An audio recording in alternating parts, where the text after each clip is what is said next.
Hi, good afternoon. എല്ലാവരും ഫുഡൊക്കെ കഴിച്ചു എന്ന് വിചാരിക്കുന്നു.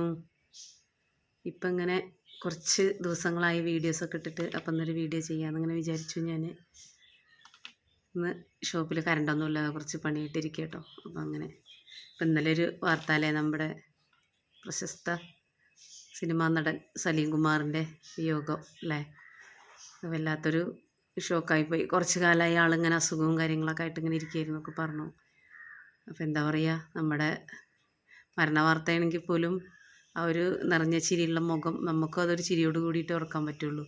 കാരണം അത്രയേറെ രസകരമായ കഥാപാത്രങ്ങൾ, എന്താ പറയുക, CID മൂസ, അതുപോലെ പുലിവാൽ കല്യാണം, ഒന്നും അത്രയും രസമാണ്. അതുപോലെ മായാവി, നമുക്ക് ഓർത്തിരിക്കാൻ പറ്റുന്ന തിളക്കം, ഓരോരോ സീനുകൾ. അതിത്തെ CID മൂസയൊക്കെ ഇന്ന് TV-യിൽ വന്നു കഴിഞ്ഞാൽ അത്രയും രസമായിട്ട് നമ്മൾ ആസ്വദിക്കുക ഓരോരോ സീനുകളും.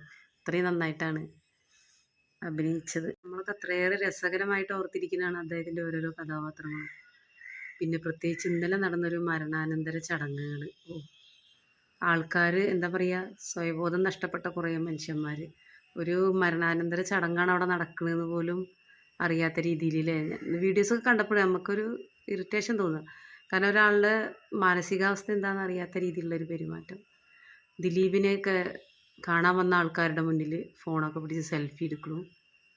മന്ത്രി കാണാൻ വരുമ്പോൾ അതാ അദ്ദേഹത്തിനെയാണ് അനുമോദിക്കാനൊക്കെ, അദ്ദേഹം ദേഷ്യം വന്നിട്ട് കൈയൊക്കെ തട്ടി മാറ്റി കളയുന്നൊരു വേണ്ടാന്നുള്ള രീതിയിൽ. കാരണം അതിനുള്ളൊരു വേദിയല്ലല്ലോ. ആൾക്കാർക്ക് അപ്പം അത്രയും ബോധം നഷ്ടപ്പെട്ട അവസ്ഥയാണ്. സോഷ്യൽ മീഡിയ ആണെങ്കിലും എല്ലാവരും ഫോണൊക്കെ പൊന്തിച്ച് പിടിച്ച് ഭയങ്കര മോശം പ്രവൃത്തി. ആ ചന്തു സലീം കുമാർ അദ്ദേഹത്തിൻ്റെ മകൻ വളരെയേറെ ദേഷ്യപ്പെട്ടിട്ട് വേറെ അല്ലാണെങ്കിൽ എന്തെങ്കിലുമൊക്കെ ചെയ്തു പോകും. കാരണം അവൻ്റെ ആ ഒരു റേഞ്ച് വെച്ചിട്ട് നമ്മൾ സിനിമാ നടനാണല്ലോ, എല്ലാവരും സോഷ്യൽ മീഡിയയിൽ ആണ്. പക്ഷെ എന്നാലും നമുക്ക് ആ ഒരു സിറ്റുവേഷൻ ഒന്ന് മനസ്സിലാക്കിയിട്ട് കുറച്ചൊക്കെ പെരുമാറേണ്ടത് ആൾക്കാർക്ക് തീരല്ലാത്ത പോലെ. അത് കണ്ടപ്പോൾ നമുക്ക് തന്നെ ഒരു ബുദ്ധിമുട്ട് തോന്നിയ പോലെ.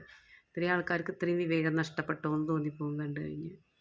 അത് വലിയൊരു മോശം തന്നെയാണ് അങ്ങനത്തെയൊക്കെ ഒരു പ്രവൃത്തികളെന്ന് തോന്നിപ്പോയി. അപ്പോൾ അത് ജസ്റ്റ് ഒന്നിങ്ങനെ പറയാമെന്ന് വെച്ചു. കണ്ടപ്പോൾ നമുക്ക് വീഡിയോസ് ഇങ്ങനെ ചെയ്യുമ്പോൾ നമ്മൾ ആ ഒരു കാര്യങ്ങൾ കണ്ടതേ മനസ്സിലിങ്ങനെ ഒരു എന്താ പറയുക, നമുക്കന്നെ ഒരു പ്രയാസം കാണുമ്പോൾ. മനുഷ്യന്മാർ ഇത്രയേറെ അതപ്പതിച്ചു പോയോ എന്ന് തോന്നിപ്പോവും.